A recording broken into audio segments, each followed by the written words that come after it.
సదాశివసమారంభాం శంకరాచార్యమధ్యమాం అస్మదాచార్యపర్యంతాం వందే గురుపరంపరాం.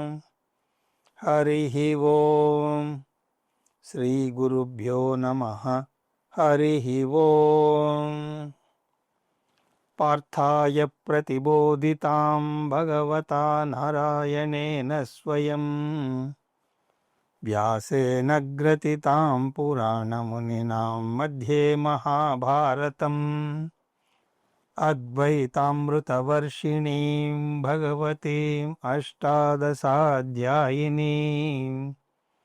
అంబ త్వామనుసందధామి భగవద్గీతే భవద్వేషిణీ.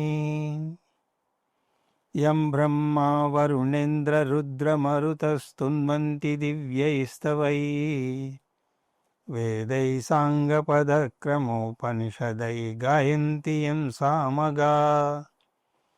ధ్యానావస్థితతద్గతేన మనసా పశ్యంతి యం యోగినః యస్యాంతం న విదుఃసురాసురగణాః దేవాయ తస్మై నమః. ఓం శ్రీకృష్ణ పరబ్రహ్మణే నమః. స్మరవారం వారం కార్యక్రమంలో శ్రీమద్ భగవద్గీత జ్ఞాన యజ్ఞంలో 85వ రోజు అధ్యయనానికి మీ అందరికీ స్వాగతం. ముందు శ్లోకంతో ఉపోద్ఘాతం ముగిసింది. మొదటి 3 శ్లోకాల్లో విషయాన్ని, ఫలాన్ని, అర్హత గురించి చెప్పాడు. విషయం ఏమిటి? ఈశ్వర జ్ఞానం. ఫలం ఇక్కడే ఇప్పుడే మోక్షం. అర్హత ఏమిటి? శ్రద్ధ. శ్రద్ధను అనసూయగా వర్ణించాడు కృష్ణ పరమాత్మ.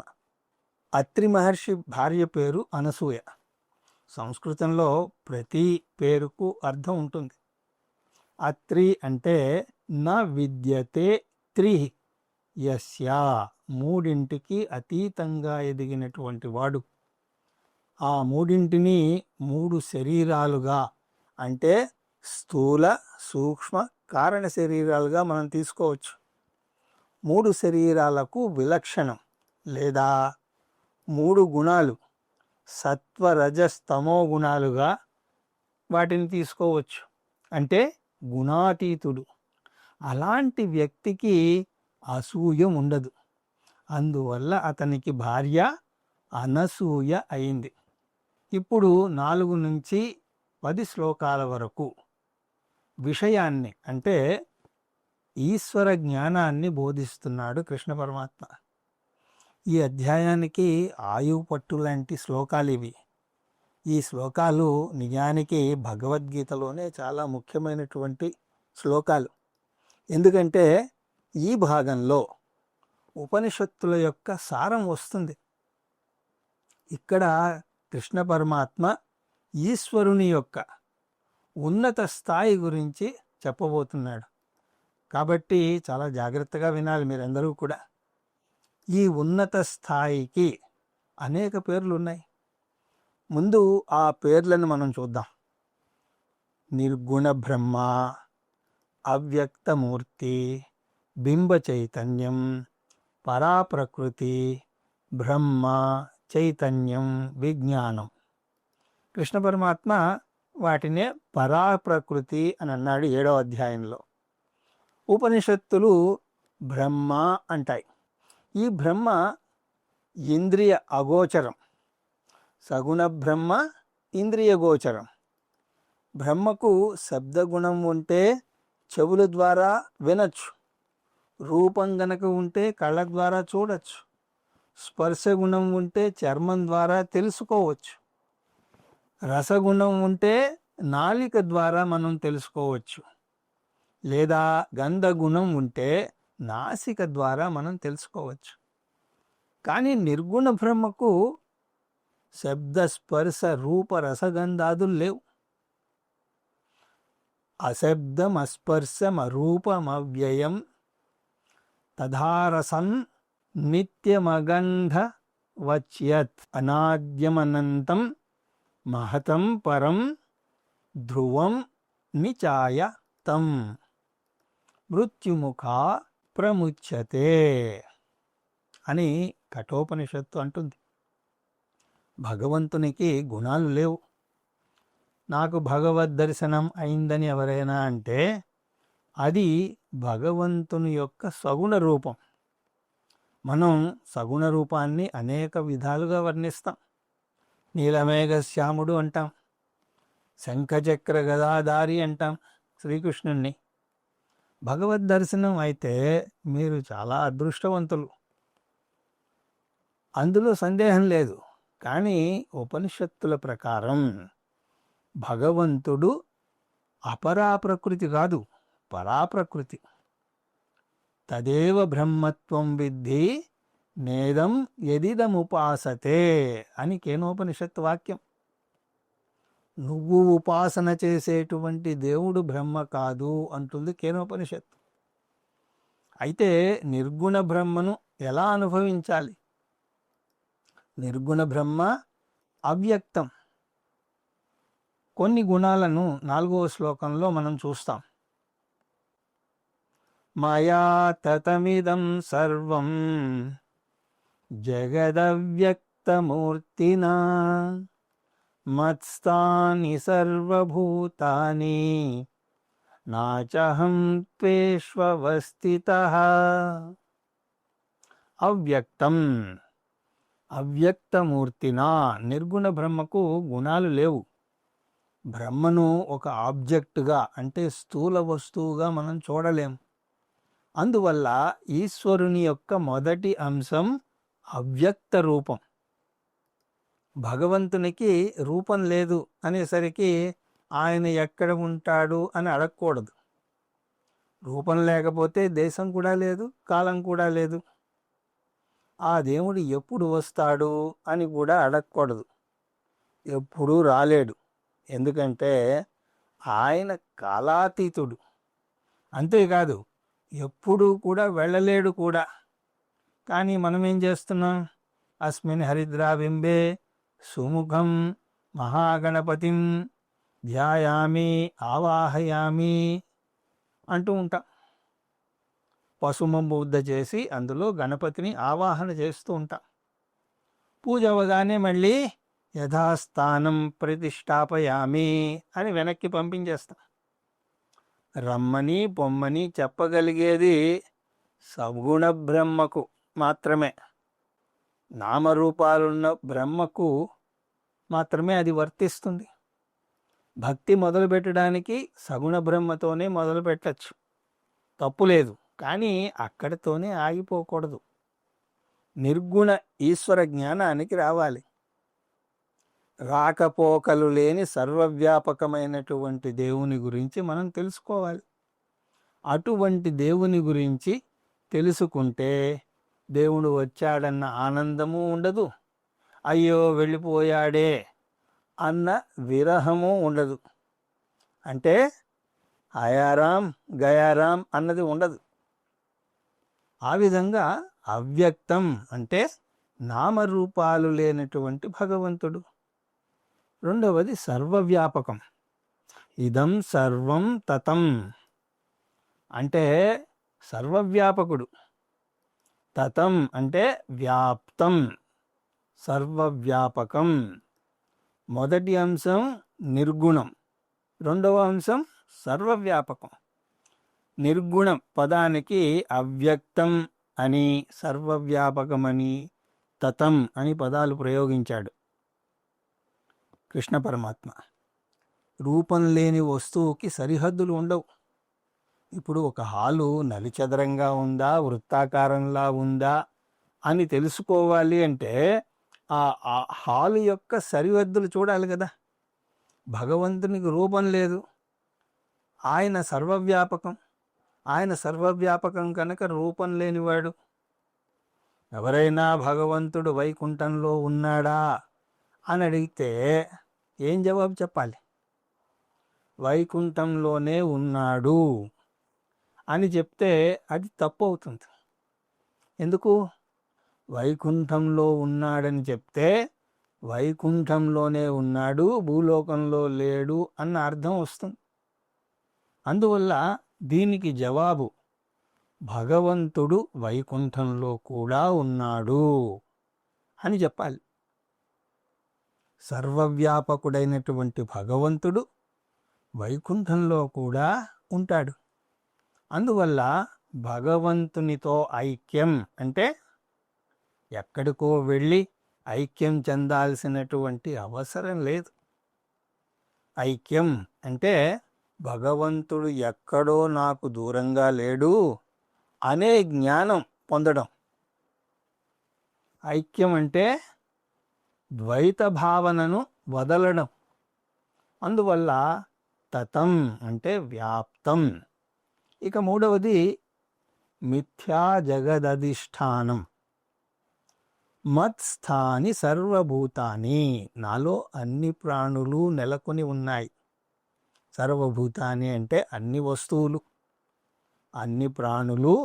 మత్స్థాని అంటే నాలోని నెలకొని ఉన్నాయి. నేను విశ్వాధారుణ్ణి. శాంతాకారం భుజగశయనం పద్మనాభం సురేశం విశ్వాధారం గగన సదృశం. అంటే భుజగశయనం అంటే భగవంతునికి ఒక దేశాన్ని నిర్ణయిస్తున్నాం. శేషతల్పం అన్నది ప్రపంచంలోనే మొట్టమొదటి స్ప్రింగ్ కార్ట్. స్ప్రింగ్ కార్ట్ కూడా మనమే ఫస్ట్ తయారు చేసాం. భగవంతుడు పాల సముద్రంలో ఆదిశేషువు మీద పడుకుని ఉన్నాడు అని మనం అంటాం. ఇది ప్రారంభ దశలో ఉన్న భక్తునికి.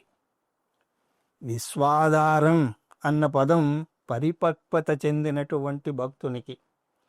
ఇది మొదటి పదానికి పూర్తిగా భిన్నం.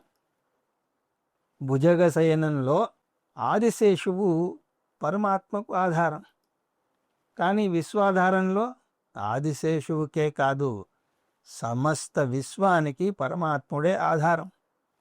అటువంటి భగవంతుడు గగన సదృశం, ఆకాశంలాగా సర్వవ్యాపకం. అదే భావన ఈ మత్ స్థాని సర్వభూతానిలో చూస్తాం మనం. నేను ఈ విశ్వానికి ఆధారాన్ని.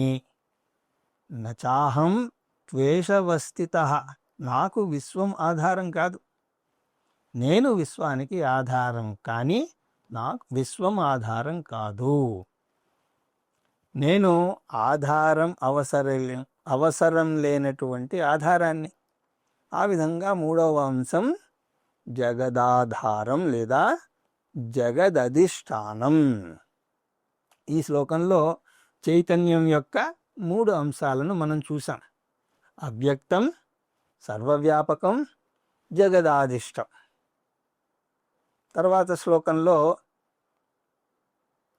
నచమత్సాని భూతాని పశ్యమే యోగమైశ్వరం భూతభృన్న చ భూతస్థో మమాత్మా భూత భావన. భూతాని నమత్సాని, సర్వప్రాణులు నాలో నెలకొని లేవు. సరిగ్గా ముందు శ్లోకంలోనే ప్రాణులు నాలో ఉన్నాయి అని అన్నాడు. మరి వెంటనే సర్వప్రాణులు నాలో నెలకొని లేవు అని అంటున్నాడు ఈ శ్లోకంలో. అలా భిన్న వాక్యాలు ఎందుకు చెప్పాడు కృష్ణ పరమాత్మ? గీతను బోధించే వారందరికీ కూడా ఇది క్లిష్టమైనటువంటి సందిగ్ధం. అందువల్ల ఇక్కడ రకరకాల వివరణలు వస్తాయి. ఇలాంటి సందర్భాల్లో శంకరుల వారు మనల్ని ఆదుకుంటారు. శంకరుల వారి భాష్యం గనక లేకపోతే ఇలాంటి భిన్న వాక్యాలను అర్థం చేసుకోవడం చాలా కష్టం. కృష్ణ పరమాత్మ ముందేమో అన్ని భూతాలు నాలో ఉన్నాయి అని చెప్పి, మరుక్షణమే అన్ని భూతాలు నాలో లేవు అని చెప్పాడు. అంటే కృష్ణ పరమాత్మకు బోధ చేయడం రాదనా? తెలివైన భాష్యకారుడు కృష్ణ పరమాత్మను తప్పు పట్టడు. ఆయన చెప్పిన మాటల్లో ఉన్న గూఢార్థాన్ని అర్థం చేసుకోవడానికి ప్రయత్నిస్తాడు. ఒక తెలివైనటువంటి గురువు ఎక్స్ ఉంది అని చెప్పి వెంటనే ఎక్స్ లేదు అంటే రెండు వాక్యాలను సత్యాలుగానే తీసుకోవాలి. ఎక్స్ ఉంది అని అనాలి, లేదని అనాలి. అదెలా సాధ్యం? ఎక్స్ ఉన్నట్టుగా ఉంది కానీ నిజంగా లేదు అంటే ఒక కోణంలోంచి చూస్తే ఎక్స్ ఉంది కాబట్టి దాని ఉనికిని ఒప్పుకుని తీరాలి. కానీ దాన్ని లోతుగా విశ్లేషిస్తే దానికి ఉనికి ఉన్నట్టుగా ఉంది కానీ నిజంగా లేదు. అందువల్ల ఏదైనా ఉనికి ఉన్నట్టుగా అనిపిస్తే అది ఈ మధ్య రకం దాంట్లోకి వస్తుంది. అంటే ఉండి లేనట్టు అనిపిస్తుంది. అలా ఉండి లేనట్టు అనిపించేవి ఏమైనా ఉన్నాయా అంటే ఎందుకు లేవు, చాలా ఉన్నాయి. వాటిలో ముఖ్యమైనది మనం రోజు కనే కల. స్వప్నం నిజంగా ఉందా లేదా? ఉంది, లేదు కూడా. స్వాప్నికునికి నిజంగా ఉన్నది అంటే కలగనే అతనికి కల నిజంగానే ఉంది. అది చాలా దగ్గరగా, చాలా స్పష్టంగా, చాలా భీకరంగా కూడా ఉంటుంది. ఒక పులి వెంటాడుతున్నట్టు కల వస్తే శరీరం అంతా చెమట పడుతోంది. పరుగులు తీస్తాడు, రక్షించండి రక్షించండి అని కేకలు వేస్తాడు. కానీ ఆ కల నుండి లేస్తే అది పీడ కళ అని తెలుస్తుంది. దానికి భిన్నంగా కలలో ₹1,00,00,000 గెలిచినట్టు వచ్చింది అనుకోండి. కలలో ఉన్నంతసేపు ఆ డబ్బు చూసి మురిసిపోతాడు, అనేక ప్రణాళికలు కూడా వేస్తాడు. కానీ లేచాక ఆ డబ్బును నిజ జీవితంలో వాడుకోగలడా? లేదే. అందువల్ల స్వాప్నికుడికి స్వప్నంలో ఉన్నంత వరకు స్వప్నం ఒక స్వప్నం అని తెలియదు, అది నిజంగా ఉన్నట్టే అనిపిస్తుంది. దాన్ని ప్రాతిభాసిక సత్యం అని అంటారు. ఆ స్వప్నం నుంచి లేచాక అది స్వప్నం అని తెలుస్తుంది. స్వప్నం నుంచి లేవటం వ్యావహారిక సత్యానికి లేస్తాడు. అంటే ప్రాతిభాసిక సత్యంలో సత్యంగా ఉన్నది వ్యావహారిక సత్యంలో లేదు. తక్కువ స్థాయిలో నిజంగా ఉన్నట్టు ఉన్నది దానికన్నా ఎక్కువ స్థాయికి వెళ్ళినప్పుడు సత్యంలో ఉండదు. ఇలా ఒక స్థాయిలో ఉండి ఇంకో స్థాయిలో లేని దాన్ని వేదాంతంలో మిథ్యా అని అంటారు. ఈ మిథ్యను అర్థం చేసుకోవడానికి మనం 3 పదాలను అర్థం చేసుకోవాలి. అవి సత్యం, తుచ్చం, మిథ్య. సత్యం, తుచ్చం, మిథ్య. సత్యం అంటే త్రికాలేపి తిష్టతి, 3 కాలాల్లో ఉండేది సత్యం. ఇప్పుడు ఉదాహరణకి కుండ, మట్టి తీసుకుంటే మట్టి 3 కాలాల్లోనూ ఉంటుంది. కుండ పుట్టక ముందు ఉన్నది, కుండలోనూ ఉన్నది, కుండ పగిలిపోయాక కూడా ఉంటుంది. ఇప్పుడు తుచ్చం అంటే అది ఏ కాలంలోనూ ఉండదు. దానికి శాస్త్రం ఇచ్చే ఉదాహరణలు ఏమిటి అంటే వంధ్యపుత్రుడు, గొడ్రాలి కొడుకు. గొడ్రాలి కొడుకు ఎప్పుడైనా ఉంటాడా? అలాగే గగన కుసుమం, ఆకాశ పుష్పాలు. ఇంకో ఉదాహరణ చెప్పాలి అంటే 4 భుజాల త్రికోణం. 4 భుజాల త్రికోణం ఎక్కడైనా ఉంటుందా?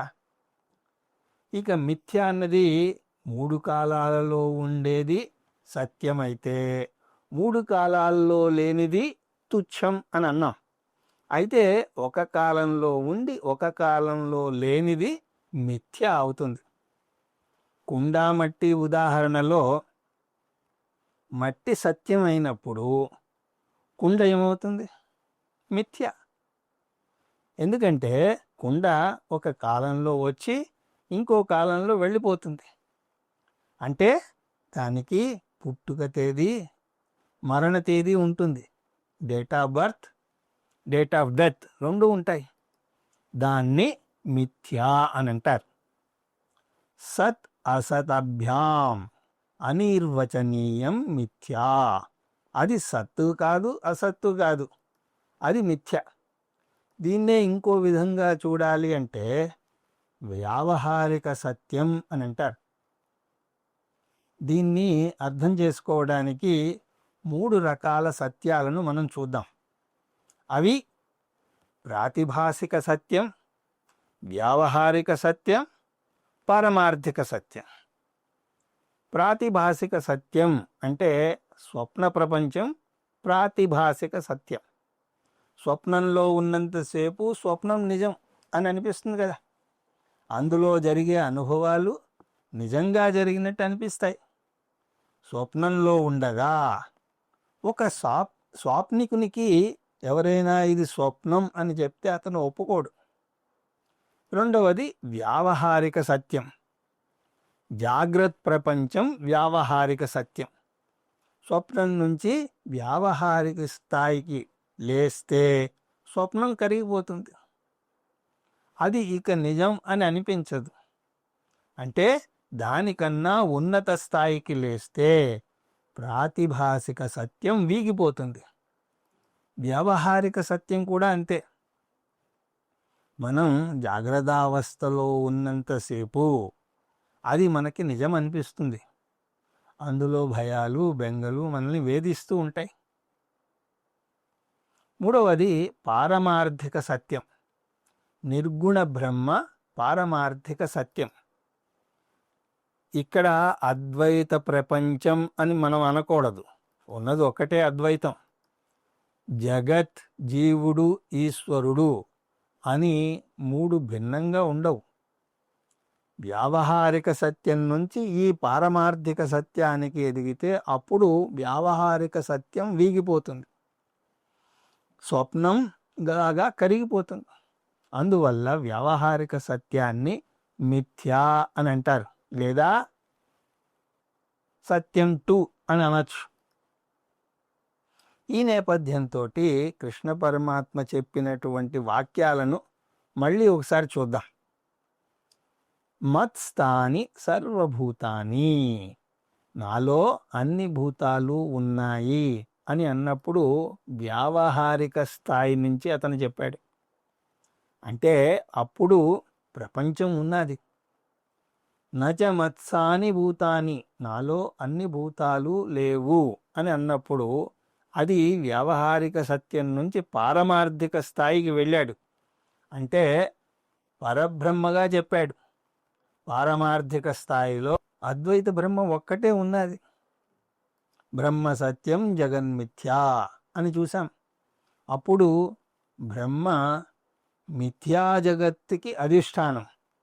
లలితా సహస్రనామాల్లో కూడా మిథ్యా జగదధిష్టానం అని వస్తుంది. అంటే ఈ వాక్యం పారమార్థిక సత్యానికి చెందింది. ఈ వాక్యం ద్వారా వేదాంత సారాన్ని చెప్పాడు. అది బ్రహ్మ సత్యం జగత్ మిథ్యా అని. అంతేకాదు, ముందు శ్లోకంలో బ్రహ్మ 3వ నిర్వచనం జగదాధారం అని చూసాం కదా, దానికి జగదధిష్టానం అని కలుపుకోవాలి. 4వది సృష్టి స్థితి లయ కారణం. మమ ఆత్మా భూతభావన భూతభృన్నంచ, నేను ఈ జగత్తు మొత్తానికి సృష్టి స్థితి లయకారకుణ్ణి అని అంటున్నాడు కృష్ణ పరమాత్మ. మన స్వప్న ప్రపంచానికి మనమే సృష్టి స్థితి లయ కారణం. కానీ తమాషా ఏమిటో చెప్పమంటారా? మనం సృష్టించినటువంటి స్వప్న ప్రపంచంలో మనమే భయపడతాం. పులిని సృష్టించి పులిని చూసి భయపడతాం. మనం నిద్ర లేచాం, పులి ఏమైంది? అడవిలోకి ఏమైనా పారిపోయిందా? మొత్తం స్వప్న ప్రపంచం మనలోనే లయం అవుతుంది. అదేవిధంగా బ్రహ్మస్థాయి నుంచి చూస్తే, అంటే పారమార్థిక స్థాయి నుంచి చూస్తే, ఈ జగత్తు ఆయన కలలాగా ఆయన నుంచి వచ్చి ఆయనలోనే స్థితి పొంది ఆయనలోనే లయం అవుతుంది. మమ ఆత్మలో, ఆత్మ అంటే పరాప్రకృతి. భూత భావన, భావన అంటే సృష్టి కారణం.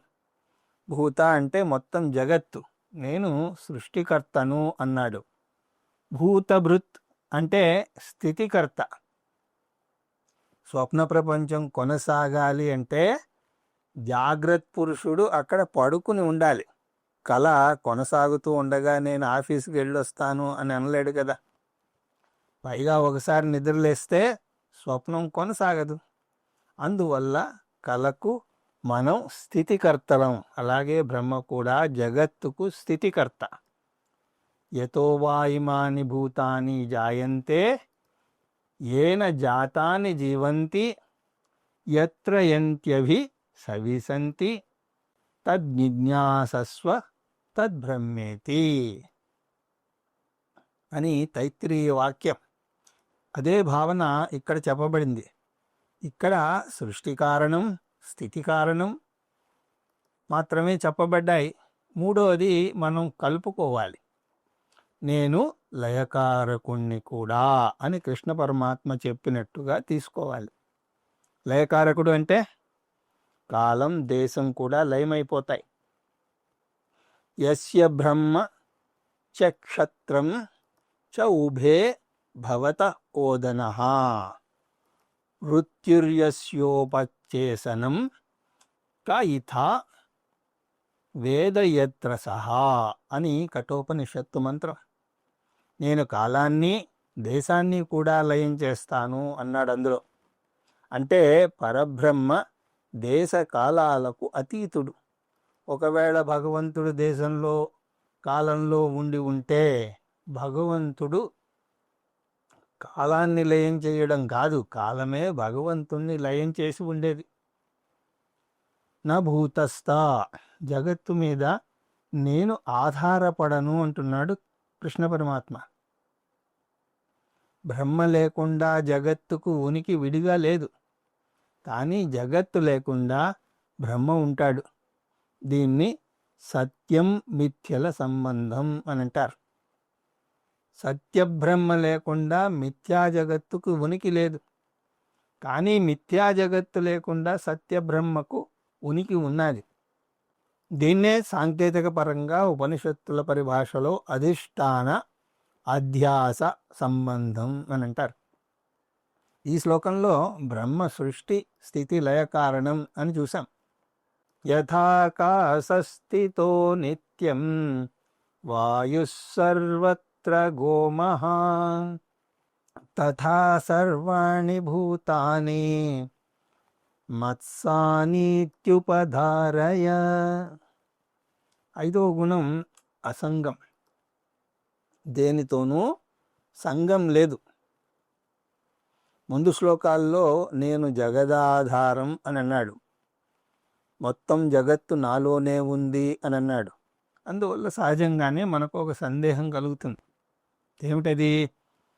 జగత్తుకి ఆయన ఆధారమై జగత్తు ఆయనలో ఉంటే జగత్తులో ఉండే అశుద్ధం బ్రహ్మకు అంటదా? మనం ఒక కొత్త దుస్తుల్ని వేసుకుని మన ఒడిలో ఒక మురికి వస్తువుని పెట్టుకుంటే ఆ మురికి వెంటనే కొత్త దుస్తులకు అంటుకుంటుంది కదా. మనుష్యుల్లో అనేక అశుద్ధాలు ఉన్నాయి. వారు అనేక పుణ్యపాపాలు చేస్తారు. ఈ పుణ్యపాపాలు ఆ భగవంతుడికి అంటుతాయేమో అంటే ఆ భయం లేదు అని అంటున్నాడు కృష్ణ పరమాత్మ. నాలో అన్నీ ఉన్నాయి కానీ నాకేమీ అంటదు.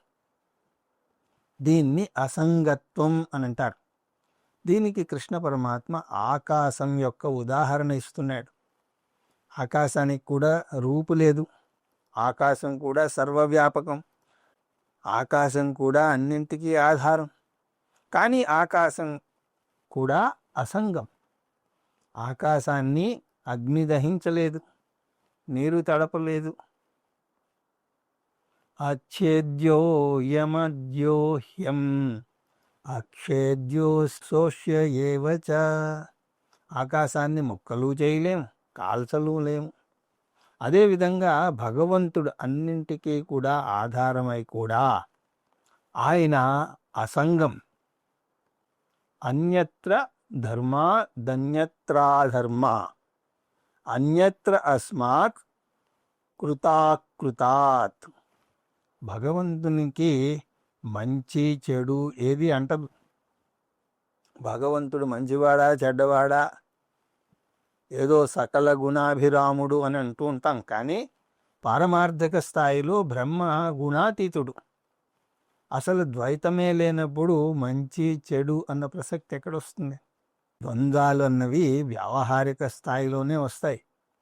పారమార్థిక స్థాయిలో ద్వంద్వాతీతుడు గనక, గగన సదృశుడు గనక, ద్వంద్వాతీతుడు గగన సదృశుడు, పుణ్యమూర్తి కాదు పాపాత్ముడు కాడు. నిత్యం వాయు ఆకాశస్థిత. ఆకాశ ఉదాహరణ ఇస్తున్నాడు ఈ శ్లోకంలో. ఆకాశంలో వాయువు ఉన్నది. నిజానికి ఆకాశంలో అనేకమైనటువంటివి అన్నీ ఉన్నాయి. కానీ ఇక్కడ పరమాత్మ వాయువుని మాత్రమే తీసుకున్నాడు. ఎటువంటి వాయువుని? వాయువు ఆకాశానికి కొన్ని చోట్ల నుంచి సుగంధాన్ని మోసుకు వస్తే మరి కొన్ని చోట్ల నుంచి దుర్గంధానికి మోసుకొస్తుంది. కానీ ఆకాశం సుగంధంగానూ మారదు, దుర్గంధంగానూ మారదు. పైగా వాయువు ఆకాశంలో నిత్యము ఉంటుంది. సర్వత్రగః వాయు, అంతటా సంచరిస్తూ ఈ వాయువు ఉంటుంది. మహాన్, చాలా విస్తృతమైనది అవడం వల్ల. కానీ వాయువు ఏ గంధాన్ని మోసుకువచ్చినా ఆ గంధం ఆకాశానికి అంటదు. తథా, అదేవిధంగా సర్వభూతాని మత్సాని, నాలో అందరూ ప్రాణులు ఉన్నారు. అంటే మంచివాళ్ళు ఉన్నారు, చెడ్డవాళ్ళు ఉన్నారు. కానీ నాకేమీ అంటదు. ఇది ఉపధారయ. ఈ విషయాన్ని నువ్వు గట్టిగా అర్థం చేసుకో అని అంటున్నాడు కృష్ణ పరమాత్మ. సర్వభూతాని కౌంతేయ ప్రకృతిం యాంతి మామికం కల్పక్షయే పునస్తాని కల్పాదౌ విసృజామ్యహం. 5వ శ్లోకంలో కృష్ణ పరమాత్మ తాను జగత్తు యొక్క సృష్టి స్థితిలయకారకుణ్ణి అని చెప్పాడు. ఆ విషయాన్నే 7, 8 శ్లోకాల్లో వివరిస్తున్నాడు. జగత్తును సృష్టించే ముందు ఆ జగత్తు తనలో ముందే అవ్యక్త రూపంలో ఉంది అని కృష్ణ పరమాత్మ చెప్తున్నాడు. విజ్ఞాన శాస్త్రం ప్రకారం కూడా పదార్థాన్ని కొత్తగా సృష్టించలేము, నాశనం కూడా చేయలేము. అలాగే వేదాంతపరంగా కూడా బ్రహ్మ కొత్తగా జగత్తుని సృష్టించడు. తనలో అవ్యక్త రూపంలో ఉన్నదానికి వ్యక్త రూపాన్ని ఇస్తాడంతే. ఒక విత్తనంలో మహావృక్షం అవ్యక్త రూపంలో ఉన్నట్టుగా, ఒక తల్లి గర్భంలో శిశువు అవ్యక్త రూపంలో ఉన్నట్టు జగత్తు బ్రహ్మలో అవ్యక్త రూపంలో ఉంటుంది. అవ్యక్త రూపంలో ఉంటే మాయా లేదా ప్రకృతి అంటాం. వ్యక్త రూపంలోకి వస్తే జగత్తు అంటాం. ఈ విషయాన్ని 2వ అధ్యాయంలో మనం చూసాం. అలాగే 8వ అధ్యాయంలో కూడా చూసాం. ఏమిటది? అవ్యక్తాదుక్తయ సర్వా ప్రభవంత్యాహరాగమే రాత్ర్యాగమే ప్రలీయంతే తథైవావ్యక్త సంజకే అంటూ 8వ అధ్యాయంలో మనం చూసాం. ప్రపంచం అవ్యక్తంలో నుంచి వ్యక్తంలోకి వస్తుంది, మళ్ళీ వ్యక్తంలోంచి అవ్యక్తంలోకి వెళ్ళిపోతుంది. ఇది ఎలా సాధ్యం అంటే, మళ్ళీ మీ స్వప్న ప్రపంచమే దీనికి ఉదాహరణ. ఇవాళ రాత్రి మీరు కలగనబోయే మీలో ఆ కళ అవ్యక్త రూపంలో ఉంటుంది. నాకు కళలు రావు అని అనకండి, అది ఒక కళ అవుతుంది. అందరూ కళలు కంటారు అని విజ్ఞాన శాస్త్రం నిరూపించింది. కొంతమంది గుర్తిస్తారు, కొంతమంది గుర్తించరు, అంతే తేడా. దేని గురించి కల కంటారు? మీరు పరిశీలనాశక్తితో మీ అనుభవంతో పోగేసిన విషయాల గురించే మీరు కలలు కంటారు. మీరు ఎప్పుడూ చూడని, మీరు ఎప్పుడూ అనుభవించని విషయం గురించి మీరు కల కనలేరు. కాకపోతే ఆ కళల్లో రకరకాల పర్మిటేషన్, కాంబినేషన్ రావచ్చు. మనిషి శరీరం గేదె తల రావచ్చు.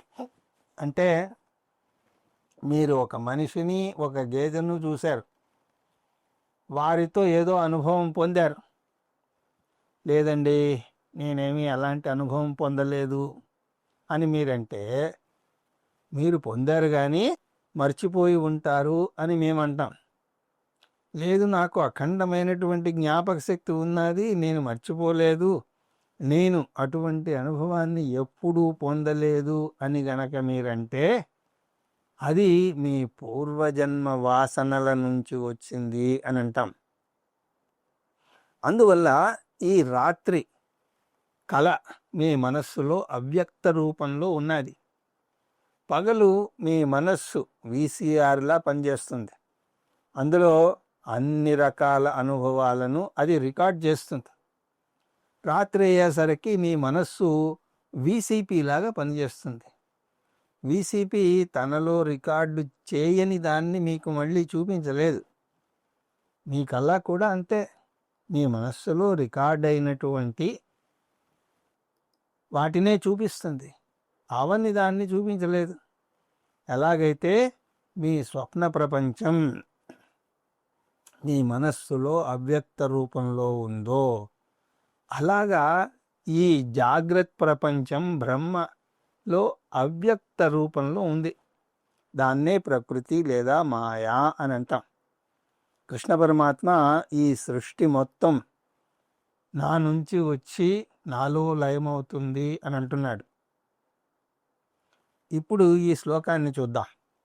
సర్వభూతాని ప్రకృతిం యాంతి, అన్ని ప్రాణులు నాలోకే వస్తాయి. ఏ రూపంలో వస్తాయి? ప్రకృతి రూపంలో వస్తాయి. మామికాం, నా మీదే ఆధారపడుతుంది.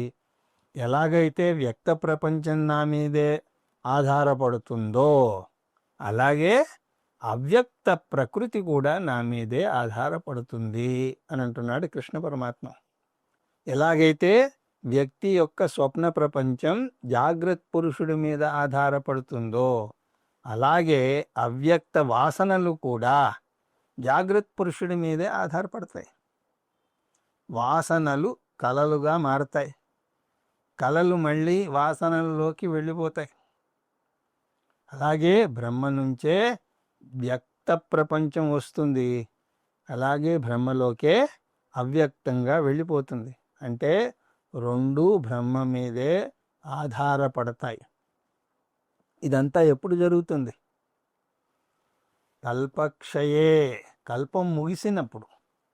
బ్రహ్మదేవునికి ఒక రోజు 2000 చతుర్యుగాలు అని చూసాం. కల్పాంతంలో అంటే చాలా సమయం ఉన్నది. కల్పాదో అహం విసృజామి, కొత్త కల్పం వచ్చినప్పుడు మళ్ళీ ఈ సృష్టి జరుగుతుంది. 1000 చతుర్యుగాల తర్వాత బ్రహ్మదేవుడు లేచినప్పుడు కొత్త సృష్టి వస్తుంది.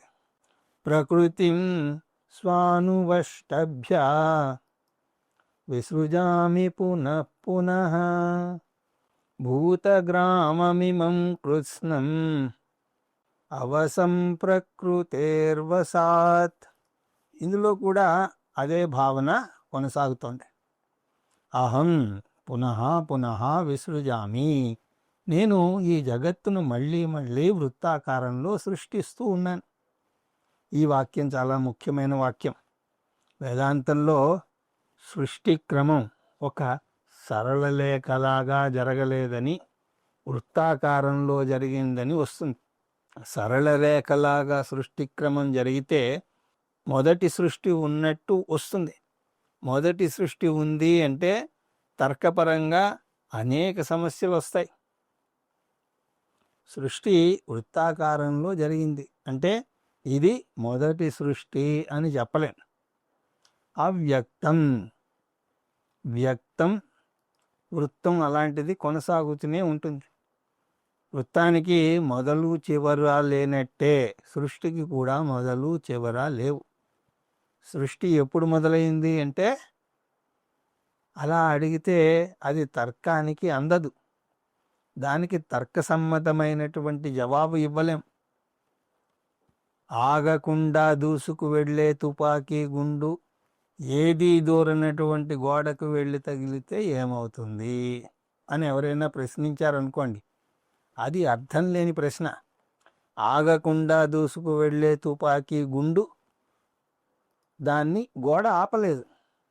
కానీ ఏదీ దూరలేని గోడ అయితే తుపాకీ గుండును కూడా ఆపకుండా ఉండదు. ఇటువంటి ప్రశ్నలను కుతర్కం అని అంటారు. వీటికి తర్కసమ్మతమైనటువంటి జవాబు ఉండదు. అలాగే సృష్టి ప్రకరణం ఎప్పుడు మొదలైంది అనే ప్రశ్న కూడా అసంబద్ధమైనటువంటి ప్రశ్నే. అందుకే పునః పునః అని అన్నాడు కృష్ణ పరమాత్మ. మళ్ళీ మళ్ళీ జరుగుతూనే ఉంటుంది. అది అనాది అనంతం. ప్రకృతిం స్వాం అవష్టభ్యాత్. కానీ నేను సృష్టి చేయాలి అంటే ప్రకృతి యొక్క సహాయం తీసుకోవాలి. ప్రకృతి అంటే అవ్యక్త రూపంలో ఉన్నది అని చూసాం కదా. ఎలాగైతే స్వప్న ప్రపంచం సృష్టించాలి అంటే వాసనలు ఉండాలో, అలాగే జగత్తుని సృష్టించాలి అంటే అవ్యక్తంగా జగత్తు ఉండాలి. అందువల్ల ప్రకృతి సహాయం తీసుకుని ఇమం కృతం భూతగ్రామం, మొత్తం జీవరాశులన్నింటినీ కూడా సృష్టిస్తున్నాను. గ్రామం అంటే పల్లెటూరు అని కాదు, ఒక సముదాయాన్ని గ్రామం అని అంటారు. భూత సముదాయాన్ని సృష్టిస్తున్నాను అని అంటున్నాడు కృష్ణ పరమాత్మ. అవశం, ఆ భూత సముదాయం నిస్సహాయంగా ఉన్నది. అందువల్ల వాటిని సృష్టించకుండా నేను ఆపలేను అని అంటున్నాడు కృష్ణ పరమాత్మ. కొంతమంది వారి సమస్యలకు పరిష్కారం దొరక్కపోతే ఆత్మహత్య చేసుకుంటూ ఉంటారు. నిజానికి వారికి మరుజన్మ ఇంకా కష్టంగా ఉంటుంది. ఆత్మహత్య మహాపాపం. అందువల్ల వారు కొత్తగా ఇంకో పాపాన్ని మూట కట్టుకుంటున్నారు. ఈ జనన మరణ చక్రం నుంచి బయటపడాలి అంటే మోక్షం ఒక్కటే మార్గం. ఆగకుండా తిరుగుతున్నటువంటి రంగుల రాట్నం నుంచి ఎలా బయటపడాలి? దాని నుంచి కిందకి దూకాలి అంతే. ఈ జనన మరణ వృత్తం నుంచి బయటపడి ఎలా మోక్షం పొందాలి అంటే భగవద్గీత చివరి దాకా నేర్చుకోవాలి. నచమాంతాని కర్మాణి నిబద్ధంతి ధనంజయ ఉదాసీనవదాసీనం అసక్తం తేజ కర్మసు.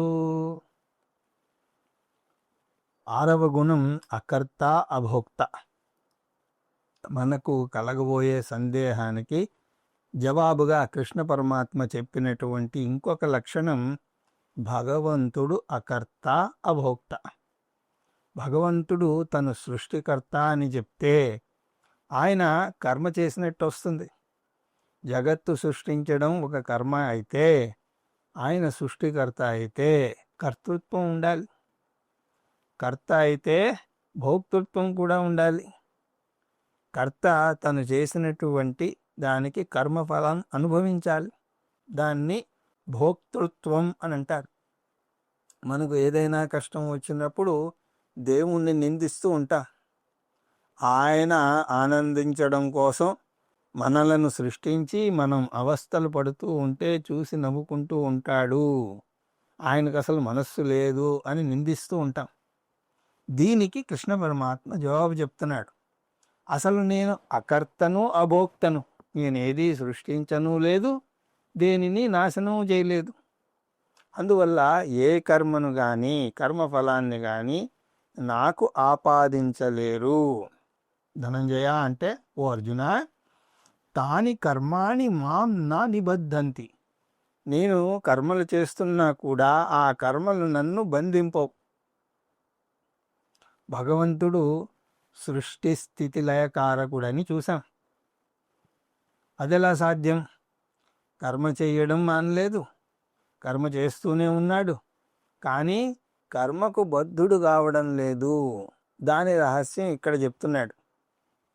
కర్మసు అసక్తం, ఆ కర్మలతో నేను బంధాన్ని పెంచుకోవడం లేదు, అంటే కర్తృత్వ అభిమానం లేదు. అందువల్ల కర్మ యొక్క బంధం నుంచి ఎలా తప్పుకోవాలి అంటే దానికోసం కర్మను మానాల్సిన అవసరం లేదు, కర్మ మీద అభిమానాన్ని మానుకోవాలి, అహంకార మమకారాలని వదులుకోవాలి. దీన్ని కర్మసు అసక్తం అని అంటారు. అలా చేస్తే ఏమవుతుంది? ఉదాసీనవత్ ఆసీనం, ఉదాసీనుడిలాగా ఉండవచ్చు. అంటే కర్మ మీద బంధం పెంచుకోకుండా, దానితో మమేకం చెందకుండా ఉండాలి.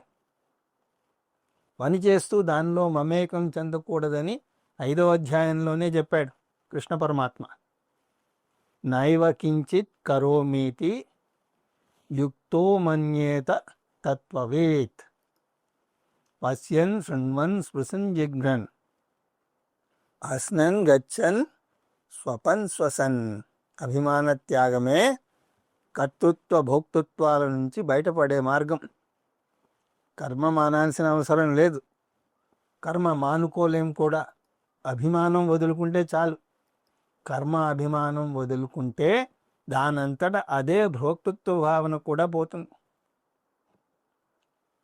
మయాధ్యక్షేణ ప్రకృతి సూయతే సచరాచరం హేతునానేన కౌంతేయ జగద్విపరివర్తతే.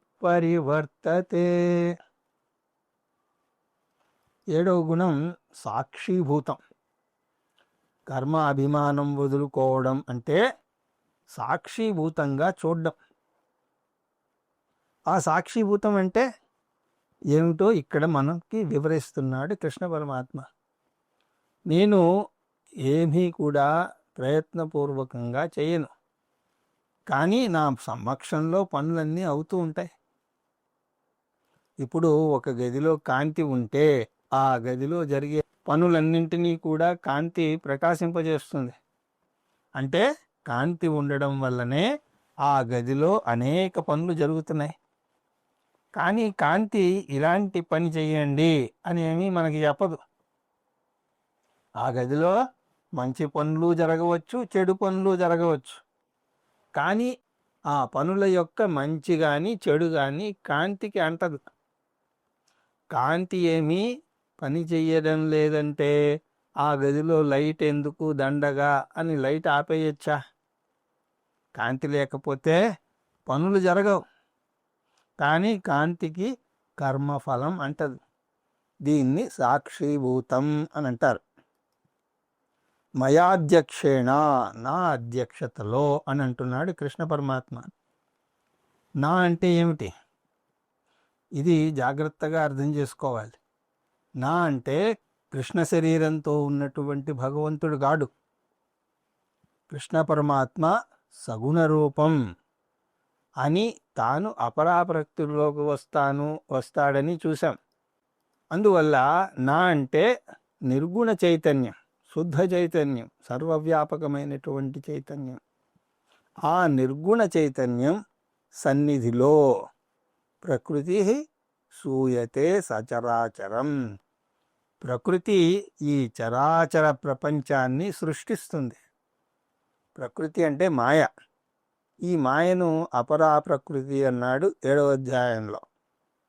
ఇప్పుడు విద్యుచ్ఛక్తి సమక్షంలో ప్రతి వస్తువు పనిచేస్తుంది. కానీ విద్యుచ్ఛక్తి నువ్వు తిరుగు, నువ్వు వెలుగు అని ఏ వస్తువుని కూడా నిర్దేశించదు. విద్యుచ్ఛక్తి సమక్షంలోనే ఫ్యాన్ తిరుగుతుంది, బల్బు వెలుగుతుంది.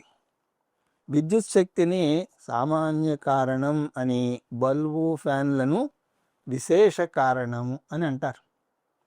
అలాగే చైతన్య సమక్షంలో రాజసిక మనస్సు రాజసిక పనులను, తామసిక మనస్సు తామసిక పనులను, సాత్విక మనస్సు సాత్విక పనులను చేస్తూ ఉంటుంది.